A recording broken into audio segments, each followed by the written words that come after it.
Imagine waking up on Christmas morning to find a ransom note, and then discovering your daughter's body hidden in your own home. This is the chilling reality of the JonBenét Ramsey case. On a snowy Christmas night in 1996, 6-year-old beauty queen JonBenét Ramsey was found murdered in her Boulder, Colorado home. A ransom note demanded $118,000, but hours later, her lifeless body was discovered in the basement. Despite decades of investigation and countless theories, the case remains unsolved. Was it a sinister intruder, or is the truth buried within the family itself? JonBenét Ramsey's death remains one of America's most chilling mysteries. What do you think happened that night? Let us know in the comments. Follow for more gripping true crime stories. What if I told you Hollywood's most famous murder has never been solved? The story of the Black Dahlia begins on January 15, 1947, when a mother and her daughter stumbled upon a grisly sight in a vacant lot in Los Angeles. The body of 22-year-old Elizabeth Short was found brutally murdered, severed at the waist, drained of blood, and posed grotesquely. Elizabeth Short, who dreamed of becoming a Hollywood actress, became infamous as the Black Dahlia. The media sensationalized her life and death, while the police launched one of the most extensive investigations in Los Angeles history. Despite questioning over 150 suspects, the LAPD never made an arrest. Theories abound, with some suggesting the killer was a doctor due to the precision of the cuts. The mystery of who killed Elizabeth Short remains unsolved, haunting Hollywood and reminding us of the dark side of the city of dreams. Could the answer still be out there, hidden in the shadows of LA's past? Stay curious, true crime fans. Imagine vanishing without a trace after a car crash. No clues, no goodbye, just gone. That's what happened to 21-year-old Maura Murray in 2004. Maura Murray, a promising nursing student, mysteriously disappeared in 2004 after a minor car crash on a remote road in New Hampshire. Earlier that day, she packed her car, withdrew $280 from an ATM, and emailed her professors lying about a death in the family to leave campus early. Hours later, she crashed her car on a remote New Hampshire road. Witnesses saw her near the car, but by the time police arrived, she had disappeared. Her packed belongings, including a suitcase and driving directions to Vermont, were left behind in the car. Despite extensive searches, Maura was never found. Did she plan her disappearance? Was she abducted? Nearly 20 years later, the mystery remains unsolved. What do you think happened to Maura Murray? Let me know in the comments. Don't forget to like and follow for more unsolved mysteries. Dorothy Arnold, a young New York socialite, vanished in broad daylight on December 12, 1910, in the bustling streets of Manhattan. At just 25, Dorothy left her home for a shopping trip and was last seen at a bookstore on Fifth Avenue. Her family expected her back for lunch, but she never returned. Despite extensive private investigations and public searches, not a single trace of Dorothy was found. Rumors swirled. Was she a victim of foul play? Did she run away? Or was it something else entirely? The media frenzy around her disappearance captivated the nation, but her fate remains one of New York's greatest unsolved mysteries. What really happened to Dorothy Arnold? The mystery endures over a century later. Please like and subscribe for more intriguing stories. Imagine receiving a letter from a serial killer, and it's a puzzle. In the late 1960s, the Zodiac killer terrorized Northern California, claiming to have killed at least 37 people. But what set him apart wasn't just the murders, it was his letters. In August 1969, the Zodiac sent 3 letters to 3 major newspapers, each containing a piece of a cipher, a code he challenged the public to solve. One of these ciphers, known as the 408-character cipher, was cracked in just a week by a schoolteacher and his wife. It revealed a chilling message. The Zodiac claimed he was collecting slaves for the afterlife. But the Zodiac didn't stop there. Over the years, he sent more letters, taunting the police with details of his crimes, mocking their inability to catch him. Some letters even contained parts of the victim's clothing as proof. To this day, some of the Zodiac ciphers remain unsolved, including the infamous 340-character cipher. What secrets could they hold? The Zodiac killer's letters remain one of the most intriguing mysteries in criminal history. Will we ever unlock all of his secrets? Follow for more on the world's most baffling unsolved crimes. Imagine a city gripped by fear, where a shadowy figure dismembers their victims, leaving only gruesome remnants behind. This isn't a horror movie, it's the chilling reality of the Cleveland torso murderer. During the 1930s, Cleveland, Ohio was terrorized by an unknown serial killer who earned the nickname the Mad Butcher of Kingsbury Run. This mysterious figure claimed at least 12 victims, though some believe the number could be higher. The killer's signature? Dismembered bodies, often found without heads, making identification nearly impossible. Most of the victims were drifters, or people on the fringes of society, leading to little public outcry, until the killings became impossible to ignore. Despite the efforts of Eliot Ness, the famed lawman who brought down Al Capone, the killer was never caught. The investigation hit dead end after dead end, leaving Cleveland residents with more questions than answers. How could one of the most infamous serial killers in American history simply vanish without a trace, leaving behind a legacy of terror that haunts Cleveland to this day? What would you do if pieces of meat started falling from the sky? This bizarre event actually happened in 1876. In March of 1876, the residents of Olympia Springs, Kentucky, were startled by an extraordinary sight: chunks of meat raining down from the sky.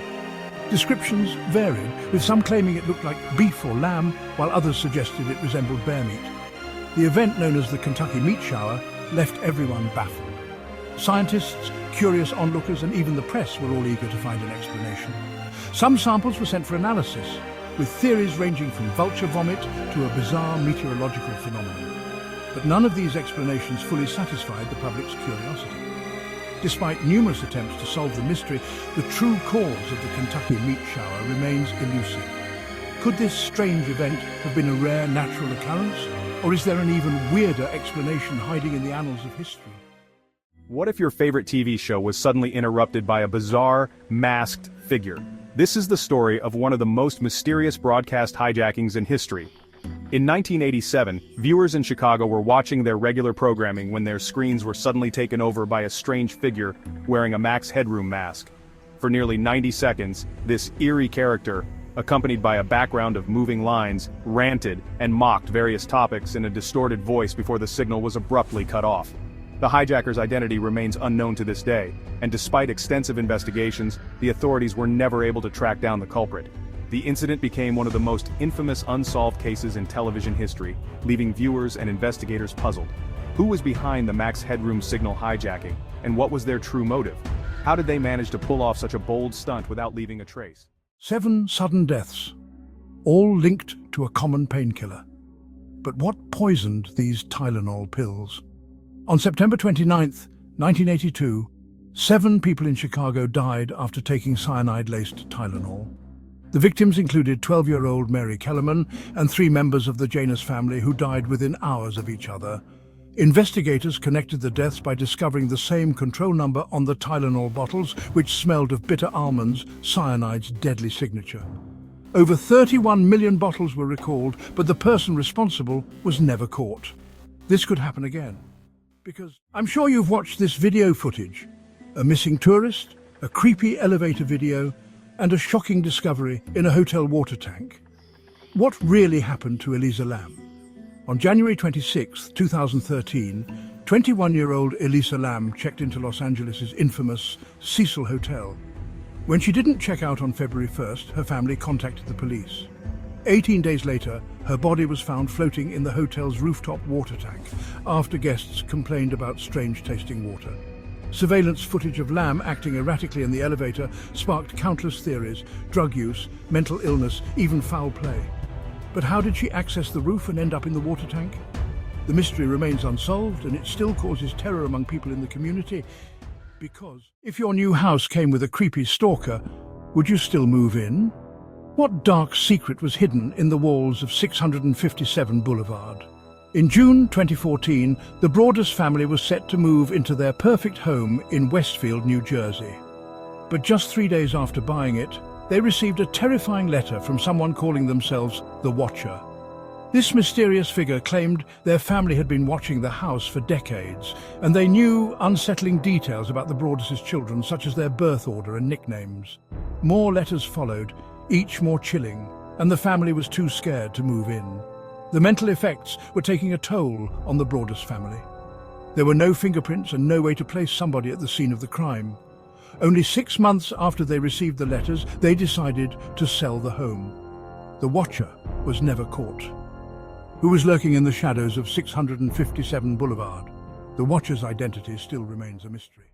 A mysterious explosion rocked Wall Street in broad daylight, but who was behind this deadly attack? On September 16, 1920, a horse-drawn cart loaded with explosives detonated in the heart of Wall Street, killing 38 people and injuring hundreds. The powerful blast shattered windows and sent debris flying, leaving the financial district in chaos. Despite widespread investigations, the perpetrators were never caught. Many believed it was an act of political terrorism, possibly linked to anarchists or anti-capitalist groups. Was this a protest gone too far, or something more sinister? Because anonymous letters, a mysterious death, and a town haunted by secrets. Who was behind the Circleville letters? In 1976, residents of Circleville, Ohio, began receiving threatening letters with no return address. They accused Mary Gillespie, a school bus driver, of a non-existent affair with the superintendent of schools, and even threatened her husband Ron, saying if Ron did not stop his wife's affair, his life would be in danger. In 1977, Ron received a phone call from the alleged writer. He grabbed his gun and then left in his pickup truck, even though the writer claimed to be watching the truck. A few minutes later, Ron was found dead in his pickup truck, crashed into a tree. Investigators later learned that Ron had fired at least one shot from his gun before crashing. The letters didn't stop. Soon others in town received accusations, including claims of a cover-up by the local sheriff. Paul Freshour, Ron's sister's husband, was convicted of writing the letters. But even after he went to prison, they kept coming, and he himself received letters from the writer, determined to keep him there. Who was really behind the letters? The truth remains a mystery. Why did 5 kids disappear in a fire only to never be found again? On Christmas Eve 1945, the Sodder family was asleep when a fire erupted in their home in Fayetteville, West Virginia.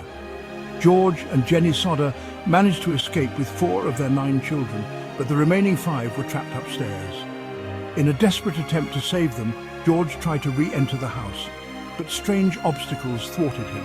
His ladder had mysteriously vanished, and both his trucks refused to start.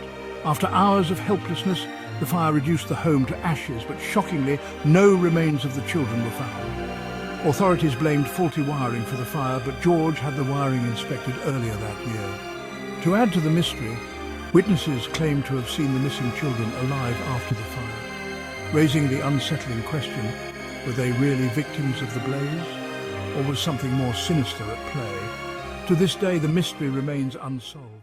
Stop what you're doing. Have you ever heard of the Axeman of New Orleans? This story will chill you to the bone. From May 1918 to October 1919, New Orleans was gripped by fear as the elusive Axeman terrorized the city. This mysterious figure would sneak into homes at night using axes or other tools found inside to kill his victims while they slept. Most of his targets, Italian immigrants, fueling suspicions of ethnic motivations. But here's the eerie twist. At the height of the terror, a letter surfaced, allegedly written by the Axeman. In it, he claimed that anyone playing jazz music on a specific night would be spared from his wrath. Jazz clubs were packed, and the city was alive with music as people played for their lives. Then, as suddenly as he appeared, the Axeman vanished without a trace. Despite countless theories, his true identity remains a mystery. Follow for more spine-chilling true crime mysteries. A child found lifeless in a box. His identity still a mystery after 60 years. On a cold February day in 1957, a young boy's body was discovered in a cardboard box in a remote illegal dumping ground near Philadelphia. He was between 4 and 6 years old, weighing just 30 pounds and standing only 3 feet 3 inches. He was naked, wrapped in a blanket, and showed signs of recent grooming, his hair freshly cut and his body carefully cleaned. He also had mysterious scars, possibly from medical procedures. Cause of death, blunt force trauma to the head. Yet no one came forward to claim him. Police were puzzled, launching an investigation that sent out 400,000 flyers nationwide. Visitors from 10 states came to identify him, but none succeeded. Flyers, fingerprint comparisons, and even footprints led to nothing, as if the boy had never existed. Despite forensic efforts, the boy remains unknown, a tragic cold case still haunting investigators today.